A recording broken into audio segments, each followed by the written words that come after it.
Hey, look, most of you already know I was a carrier. I was a driver for my carrier company before I became a broker. And I remember vividly all the stress and anxiety that came with.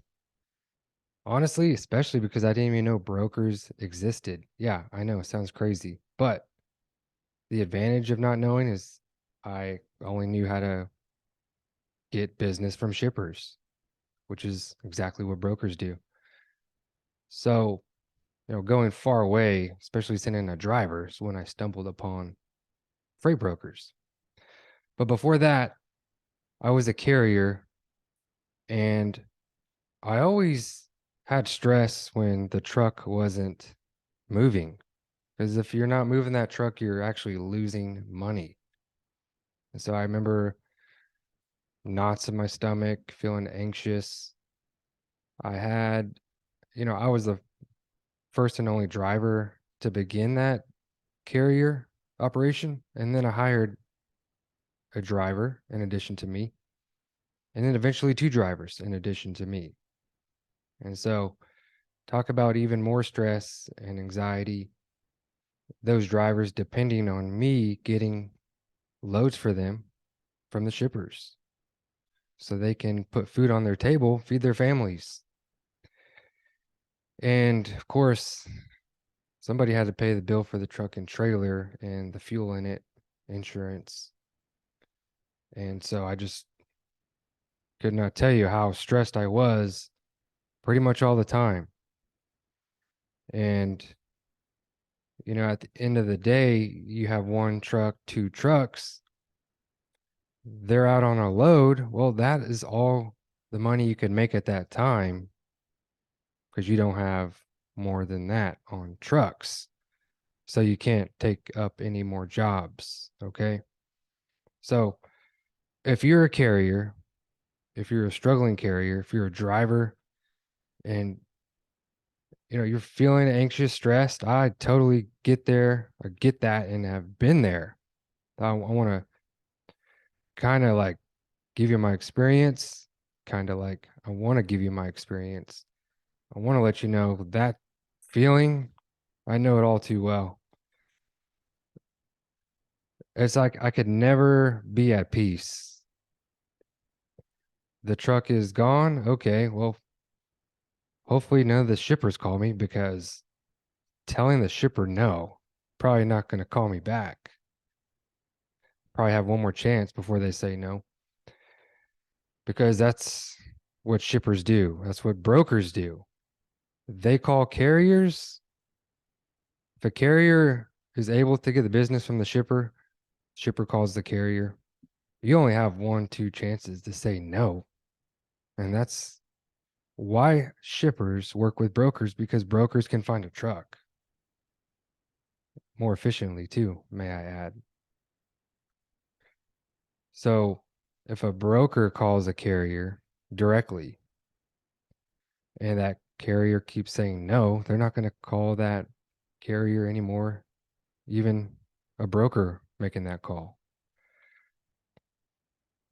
So you want to find out, or at least that's how I saw myself in a situation where how do I say yes?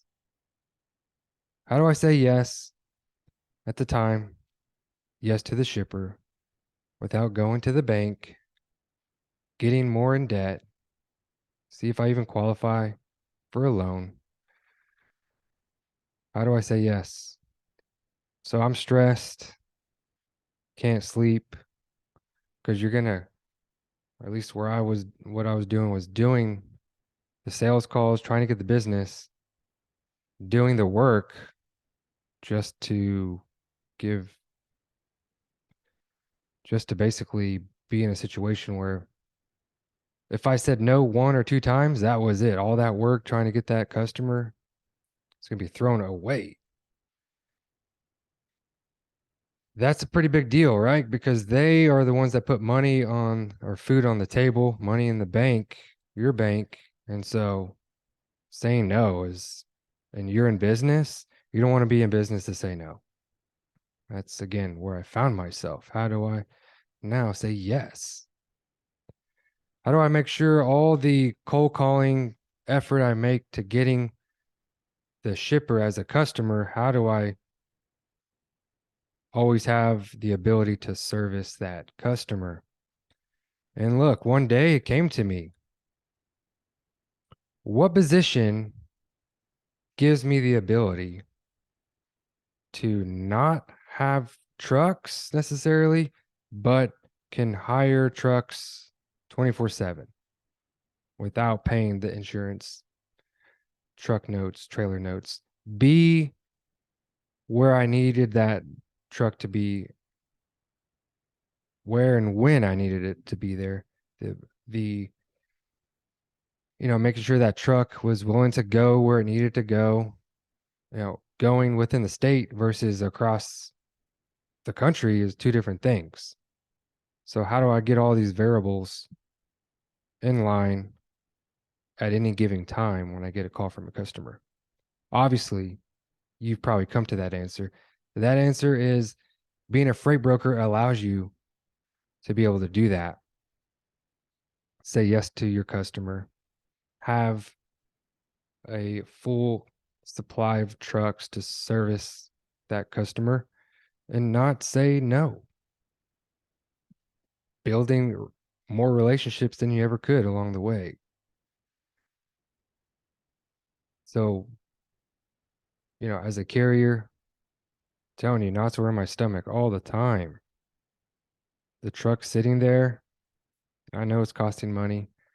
I know the driver I hired, even if I was the only driver, I need food on my table, my family's table, and 1 to 2 trucks to 3 trucks, you're so limited, unfortunately. So, look, I get if drivers, there could be people, I know there are people who are passionate about driving. That's great. There's nothing wrong with that.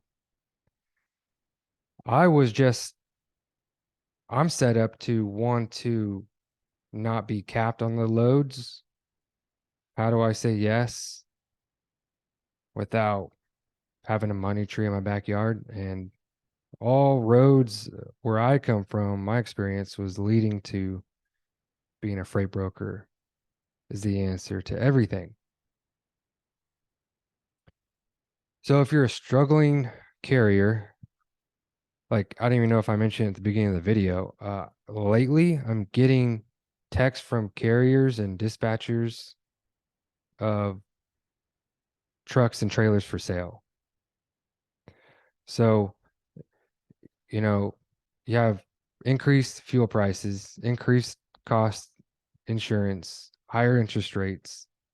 That's all comes with a high cost and additional cost to the carrier who if they're not running, I was just talking about stress and stuff. It's even more stressful now if you're a carrier with the increased cost. And may I add, not very high rates as carriers would like it. So it's a struggle. It's a, I know I'd have knots in my stomach. Um, so I sympathize with that.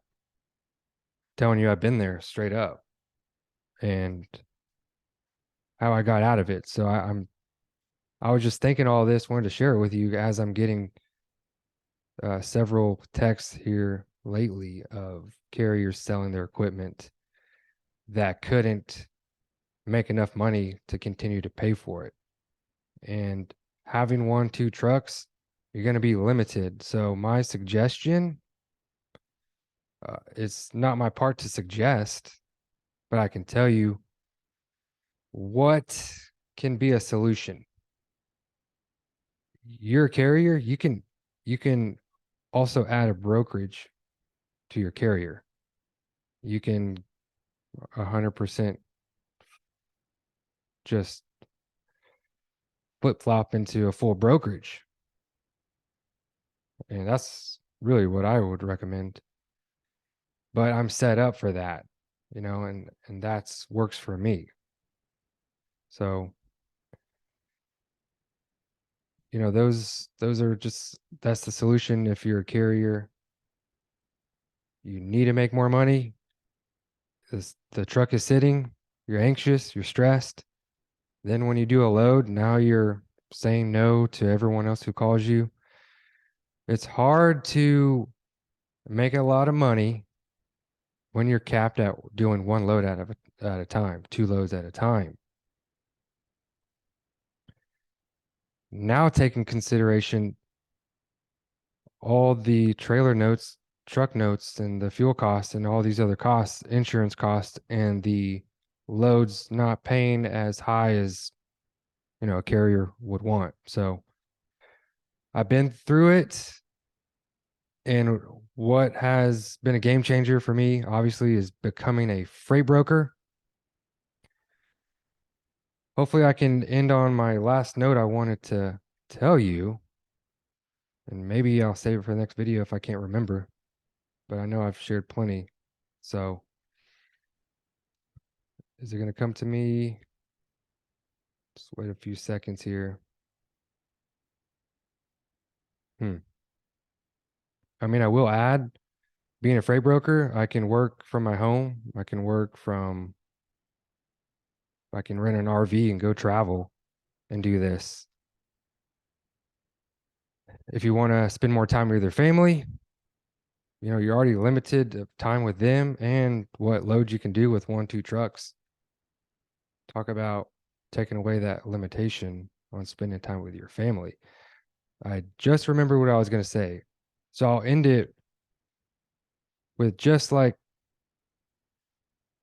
I was just talking to a driver today, and what I saw within my own experience and what I see with a lot of carriers, and it really boils down to this.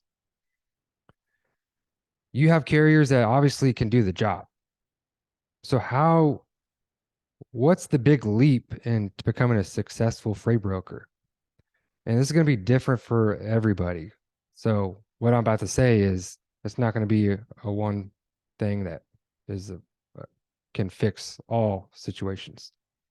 But I see that the number one thing that separates being a successful freight broker and the ability for a carrier to switch over and have success is knowing the sales process.